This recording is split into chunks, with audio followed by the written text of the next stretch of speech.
يبكوا علي يا عمي، حتى الزوار مونس يبكوا علي. مرحبا هلا الجديد. طبعا احنا في قرية الناصرية، راح ننتظر شغل الكوت، ومن الكوت راح نطلع مساك الإمام الكاظم، راح نسوي لكم فلوك في الأجواء مالتنا. عمري موسم الرايات تسكت الشمات، خلي يحسبوني عمري لطمية، عايش انا الهاي الطموم الشاي، سري من صغري بالحسينية.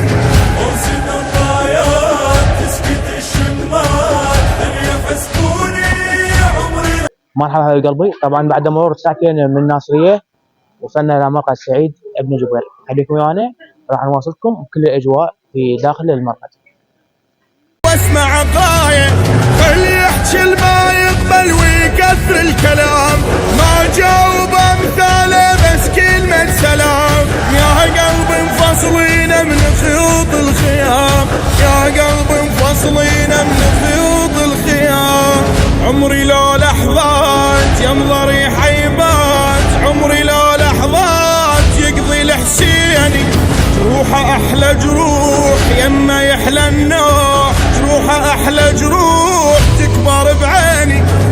موسم الرايات تسكت الشمات، خلي يحسبوني عمري لطمية، عايش انا الهاي الطموم الشاي، سري من صغري بالحسينية.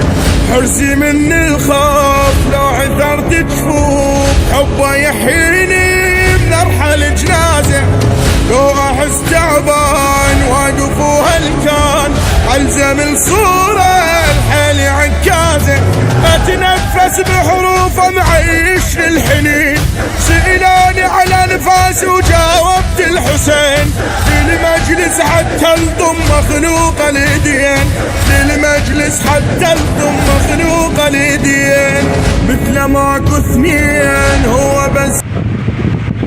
وبعد مسافات من الطريق طبعا ساعة أو نص ساعة من سفر الطريق وصلنا للعزيزية. هاي زوار، الحمد لله وشكر زوار خير من الله. هو بس حسين مثل ماكو اثنين، واحد بروحي عايش الذكرى الدنيا بس وياه، عايش الذكرى ضحكتي ونوحي. موسم الرايات تسكت الشمات، خلي يحسبوني عمري لطمية، عايش انا الهاي الطموم الشاي، سري من صغري بالحسينية. اهلي والصحبان سدوا البيبان، لكن حسيني ما يسد بيته، نفتح شكم باب